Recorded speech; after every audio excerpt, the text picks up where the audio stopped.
कहानी शुरू होती है एक बूढ़ी औरत से जिसका नाम ट्रोडल है, जो कि किसी जमाने में हिटलर की सेक्रेटरी हुआ करती थी और हिटलर के स्वभाव और शख्सियत से अच्छी तरह वाकिफ थी। और फिर वो हिटलर की और वर्ल्ड वॉर 2 की कहानी बताना शुरू करती है। अब 1942 में जब हिटलर ने ट्रोडल को अपॉइंट किया था अपनी सेक्रेटरी के लिए, तो उस वक्त वर्ल्ड वॉर 2 स्टार्ट हो चुकी थी और अब 2.5 साल बाद जंग की वजह से बर्लिन की खूबसूरत इमारतें तबाह हो चुकी थी और मजीद बमबारी चल रही थी। ये हिटलर के लिए बहुत मुश्किल वक्त होता है, क्योंकि उसके आर्मी ऑफिसर्स उसको इन्फॉर्म करते हैं कि अब रशियन आर्मी बस 12 किलोमीटर दूर है बर्लिन से और वो किसी भी टाइम यहाँ पहुँच सकते हैं। इसके बाद जर्मन आर्मी सभी ऑफिशियल गवर्नमेंट डॉक्यूमेंट्स को आग लगा देती है। और क्योंकि आज हिटलर का 56 बर्थडे है, तो सभी बड़े आर्मी ऑफिसर्स उसको मुबारकबाद देने आए होते हैं। जिनमें मौजूद एक आर्मी ऑफिसर हिटलर को कहता है कि अब बर्लिन कभी भी हमारे हाथ से जा सकता है, आपको बर्लिन को छोड़ देना चाहिए और कहीं और से जंग जारी रखनी चाहिए। लेकिन क्योंकि बर्लिन हिटलर के दिल के बहुत करीब है, वो मना कर देता है और कहता है मैं बर्लिन छोड़कर कहीं नहीं जाऊंगा। इसके बाद वो अपने आर्किटेक्ट रूम में आता है, जहां बर्लिन का जंग के बाद में बनाने वाला मॉडल तैयार पड़ा है, जो कि बहुत अद्भुत और खूबसूरत है। हिटलर कहता है अगर हम ये जंग जीत गए तो हम बर्लिन को बिल्कुल इस मॉडल की तरह दोबारा बनाएंगे। अब यहाँ पे हिटलर के करीबी बहुत से और भी लोग हैं, वो हिटलर से कहते हैं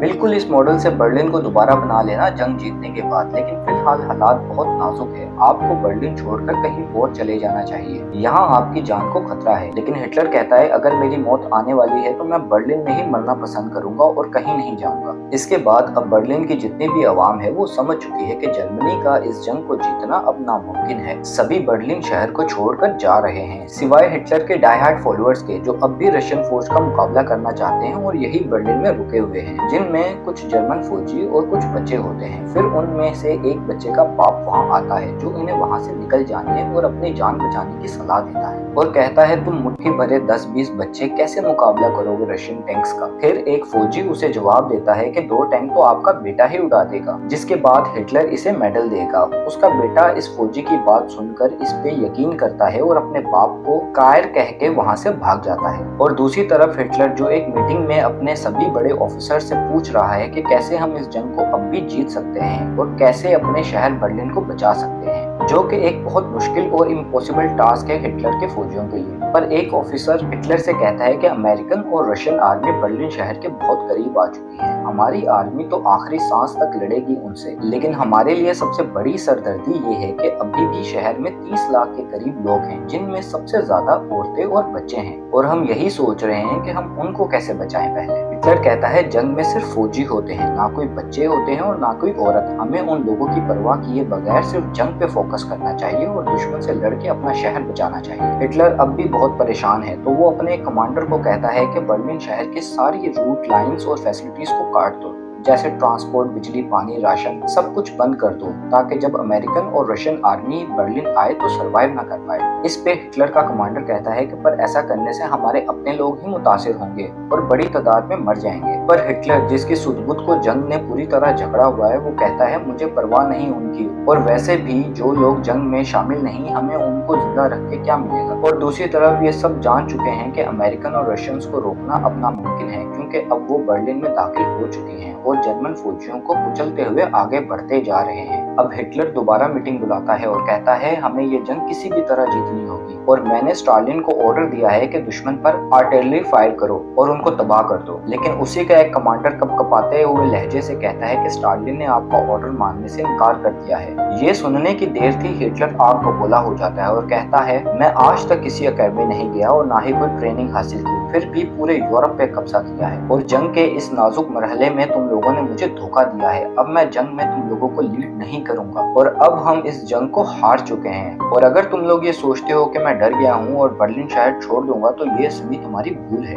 मैं मरते दम तक बर्लिन में ही रहूंगा। लेकिन इसके कमांडर्स इसके साथ बर्लिन में रुक के मरना नहीं चाहते, पर हिटलर की गर्लफ्रेंड और इसकी सेक्रेटरी ट्रोडल हिटलर के साथ बर्लिन में ही रुकने का फैसला करती हैं और फिर हिटलर के बंकर में इसका राइट हैंड जोसेफ भी आ जाता है अपनी पूरी फैमिली के साथ, जिसमें इसकी वाइफ और 6 बच्चे हैं। ये सभी हिटलर के साथ उसी बंकर में बैठे हैं और बाहर तबाही और बमबारी हो रही है। इसके बाद हिटलर अपनी गर्लफ्रेंड ईवा और सेक्रेटरी ट्रोडल और एक और औरत के साथ बैठा वाइन पी रहा होता है और इन्हें बताता है कि मैं मरना पसंद करूंगा लेकिन कभी दुश्मन के हाथ नहीं आऊंगा। वो इन तीनों को ये भी बताता है कि वो कैसे खुदकुशी करने का इरादा रखता है, लेकिन हिटलर की गर्लफ्रेंड ईवा कहती है कि मैं इतनी भयानक मौत नहीं मरूंगी, मेरे पास एक और ऑप्शन है। फिर वो अपना दूसरा ऑप्शन सबको दिखाती है जो कि एक साइनाइड की गोली होती है। वो कहती है मैं इससे खुदकुशी करूंगी और पेनलेस मौत मरूंगी।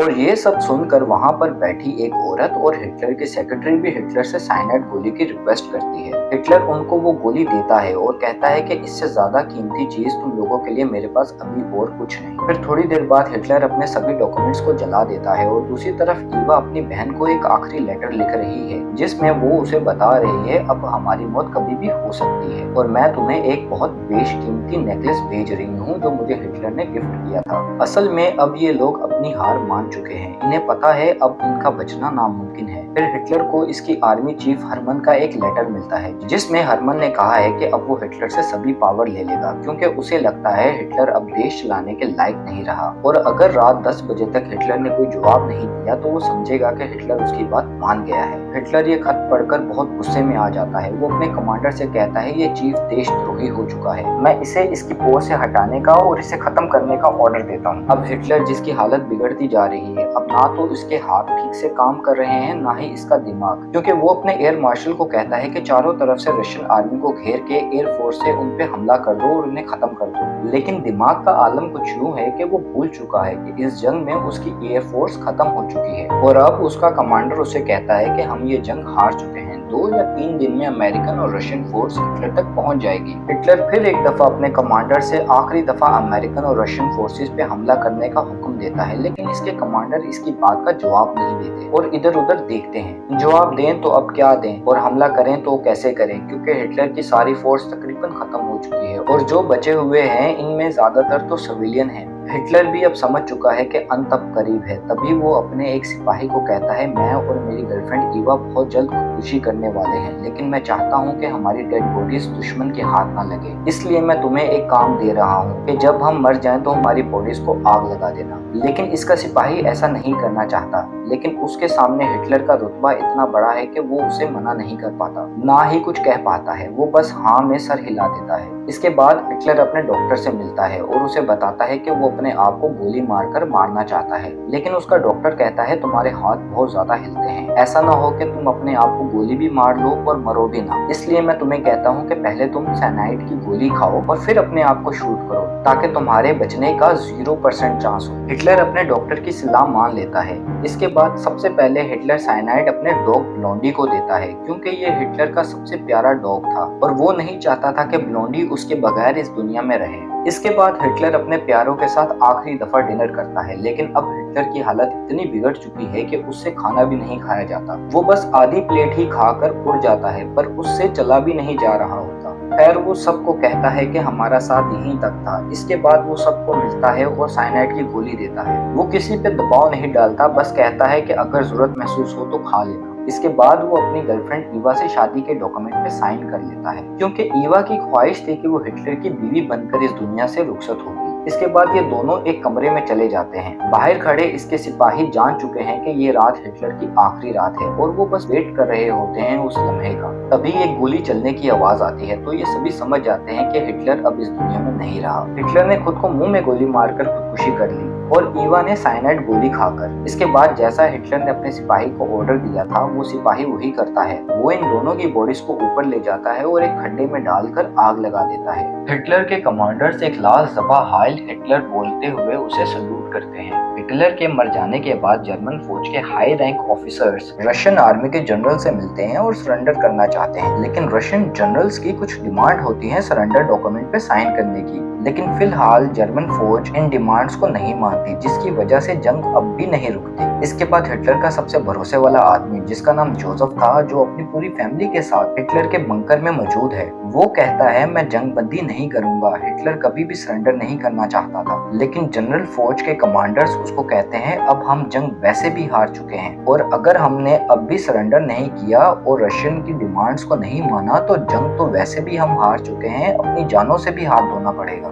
जोसेफ अंदर ही अंदर जान चुका है कि अब और कुछ नहीं हो सकता, तो वो अपने 6 बच्चों को जहर देकर मौत की नींद सुला देता है। इसके बाद जोसेफ और उसकी पत्नी बंकर से बाहर आ जाते हैं और बाहर आकर अपनी जान ले लेते हैं। और कुछ जर्मन कमांडर्स जो अब भी बंकर में मौजूद हैं, उनमें से कुछ तो अपनी जान बचाकर निकल जाते हैं, लेकिन जो कमांडर्स हिटलर के लिए लॉयल थे, किसी भी कीमत में रशियन फोर्स के हाथ नहीं आना चाहते थे, तो वो खुद को गोली मारकर खत्म कर देते हैं। और अब बाहर जोरदार धमाके होते हैं क्योंकि रशियन फौज यहाँ पहुंच गई है और हिटलर की फौज के कमांडर्स को ढूंढ रही है और उन्हें खत्म कर रही है। और हिटलर की सेक्रेटरी ट्रोडल यहाँ से सिविल कपड़ों में निकलने में कामयाब हो जाती है और बाद में एक बच्चे के साथ वो बर्लिन शहर से भी निकलने में कामयाब हो जाती है। अब सोचने वाली बात यह है कि सिर्फ अपनी अकड़ और ईगो की वजह से हिटलर इस जंग में 5 करोड़ लोगों की मौत की वजह बना। अब ऐसे इंसान को इंसान कहना भी इंसानियत को गाली देने के बराबर है। और फिर 7 मई 1945 को ऑफिशियली जर्मन फौज ने हथियार डाले और सरेंडर कर दिया।